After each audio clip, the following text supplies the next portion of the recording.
नमस्कार, ग्रामीण महिला विद्यापीठ के एकलव्य चैनल पर आपका स्वागत है। आज हम आपको पढ़ाएंगे हिंदी साहित्य में जो अपन पढ़ा रहे थे, प्रेमचंद जो लेखक है उनका जो कहानी है गुल्ली डंडा, उसके बारे में बताएंगे। इसमें बताया गया है कि मैं समझता था न्याय मेरी ओर है, यानी जो थानेदार का लड़का था वो गया को क्या देता था, रिश्वत देता था अमरूद के रूप में। तो वो ये सोचता था कि यदि मैं इसको खिलाऊंगा पिलाऊंगा तो ये मेरी ओर हो जाएगा। तो वो ये सोचता था कि ये न्याय मेरी ओर है। आखिर मैंने किसी स्वार्थ से ही उसे अमरूद खिलाया होगा। यानी बच्चे क्या करते हैं, दूसरों को खिलाने पिलाने वाली चीज़ें खिलाते हैं और ये सोचते हैं कि ये मेरा पक्का मित्र हो गया, लेकिन ऐसा नहीं होता। जब वो खेल खेलते हैं तो वो क्या करते हैं, अपना दाव लिए बिना नहीं छोड़ते हैं। कौन निस्वार्थ किसी के साथ सलूक करता है, यानी बिना स्वार्थ के कोई व्यक्ति काम नहीं करता है। भिक्षा तक तो स्वार्थ के लिए ही देते हैं लोग। यदि किसी को भीख भी देते हैं तो किसके लिए देते हैं, स्वार्थ के लिए देते हैं कि हमें अगले जन्म में ये सब मिलेगा। जब गया ने अमरूद खाया तो फिर उसने मुझसे दाव लेने का क्या अधिकार है। मतलब बचपन में वो ये सोचा करता था कि यदि मैंने इसको अमरूद खिला दिया तो अब इसको क्या नहीं है, मेरे से दाम लेने का अधिकार नहीं है। रिश्वत देकर तो लोग खून पचा जाते हैं। वो ये सोचता था कि रिश्वत देकर तो लोग खून कर देते हैं और क्या हो जाते हैं, बरी हो जाते हैं। यह मेरा अमरूद यूँ ही हजम कर जाएगा। अमरूद पैसे के 5 वाले थे जो गया के बाप को भी नसीब न होंगे, क्योंकि गया क्या था, एक गरीब घर से था। तो वो ऐसा सोचता था थानेदार का लड़का कि इसको कभी नसीब नहीं होते, लेकिन मैंने इसको क्या खिला दिया, अमरूद खिला दिया। यह सरासर अन्याय, ये मेरे साथ बिल्कुल गलत है। किसने मेरे से क्या ले लिया, रिश्वत के रूप में अमरूद भी ले लिया और अब मेरे से दाम भी ले रहा है। गया ने मुझे अपनी ओर खींचते हुए कहा, मेरा दाम देकर जाओ, अमरूद समरूद मैं नहीं जानता। मुझे न्याय का बल था, यानी मैं ये सोचता था कि न्याय हमेशा मेरे पक्ष में रहेगा। वह अन्याय पर डटा हुआ था।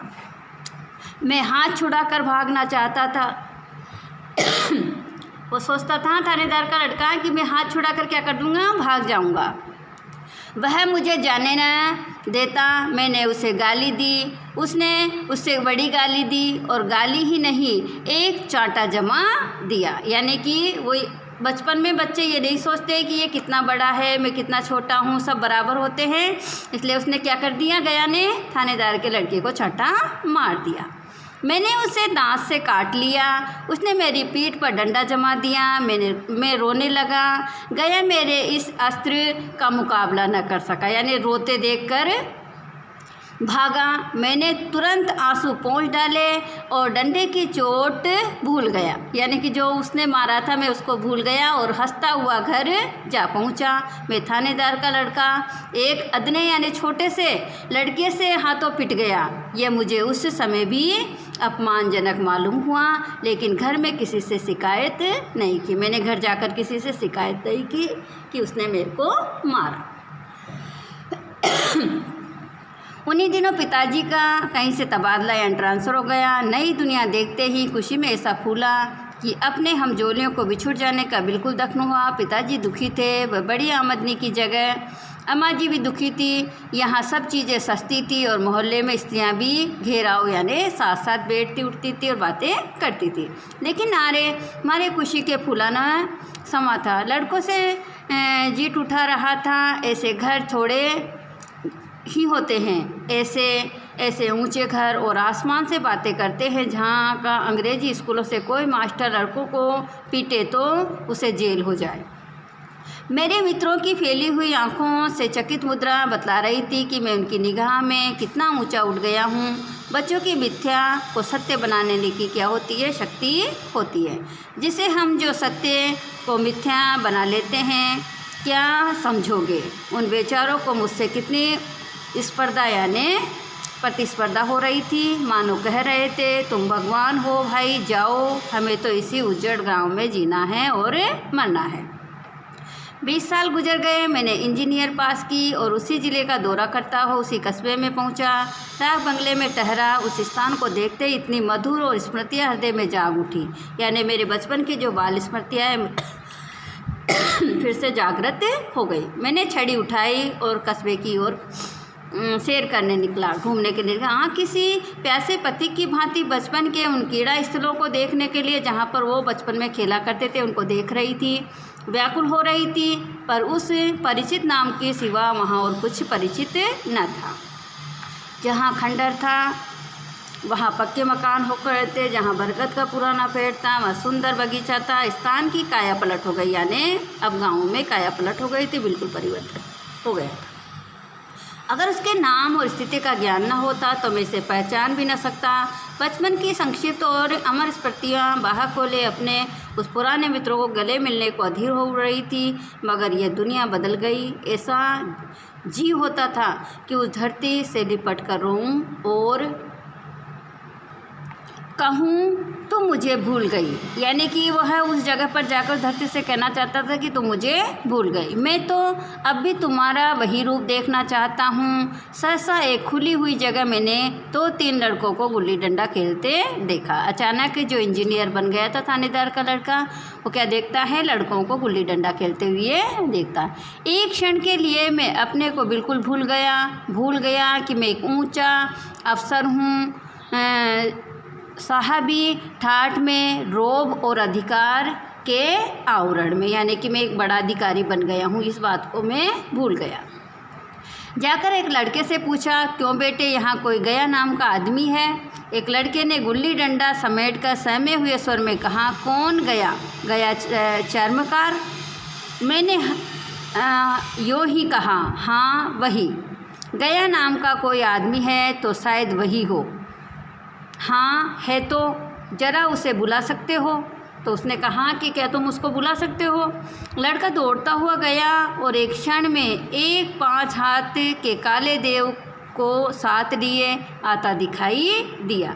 मैं दूर से ही पहचान गया, उसकी ओर लपकना चाहता था। यानी मैं उसे गले मिलना चाहता था कि उससे गले लिपट जाऊं, पर कुछ सोच कर रह गया। बोला, कहो गया, मुझे पहचानते हो? उसने गया को पास आने के बाद पूछा कि क्या तुम मुझे पहचानते हो? गया ने झुककर सलाम किया, हाँ मालिक, भला पहचानूंगा, क्यों नहीं। आप मज़े में रहे? बहुत मज़े में। तुम अपनी कहो। डिप्टी साहब का साइंस हूँ, यानी कि मैं इंजीनियर बन गया हूँ। मतई, मोहन, दुर्गा सब कहते हैं कुछ खबर है। मतई तो मर गया, दुर्गा और मोहन दोनों डाकिए हो गए हैं। मैं तो जिले का क्या बन गया हूँ, इंजीनियर हो गया हूँ। सरकार को पहले ही बड़े जहीन थे जब कभी गुल्ली डंडा खेलते हो।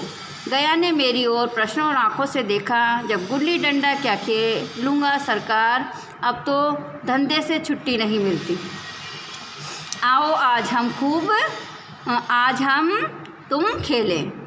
तुम पदाना हम पदेंगे, तुम्हारा एक दाव हमारे ऊपर है। यानी बचपन का जो एक दाम मेरे ऊपर रह गया था आज भी बाकी है, वह आज ले लो। गया बड़ी मुश्किल से राजी हुआ। यानी कि वो नहीं खेलना चाहता था उनके साथ, लेकिन फिर भी क्या हो गया, राजी हो गया।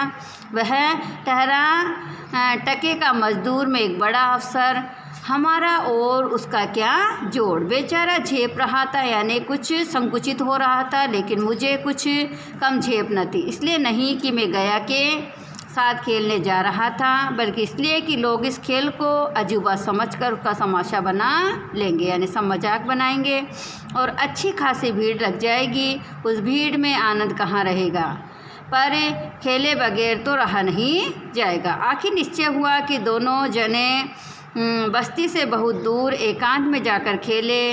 वहाँ कौन देखने वाला बैठा होगा। मज़े से खेलेंगे और बचपन की उस मिठाई को खूब रस से लेकर खाएंगे। मैं गया को लेकर डाक बंगले पर आया और मोटर में बैठकर दोनों मैदान की ओर चले। साथ में एक कुल्हाड़ी ले ली। मैं गंभीर भाव धारण किए हुए था, लेकिन गया इसे अभी तक क्या समझ रहा था, मजाक ही समझ रहा था। फिर भी उसने मुख पर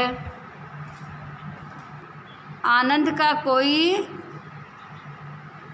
चिन्ह न था। शायद हम दोनों में कुछ अंतर हो गया था, वह सोचने में मग्न था। यानी कि हमारे अंदर क्या बन गई थी, पद प्रतिष्ठा की दूरियां बन गई थी, इसलिए वह मुझसे संकुचित हो रहा था और बचपन की तरह हम क्या नहीं कर पा रहे थे, बाल सखा नहीं बन पा रहे थे।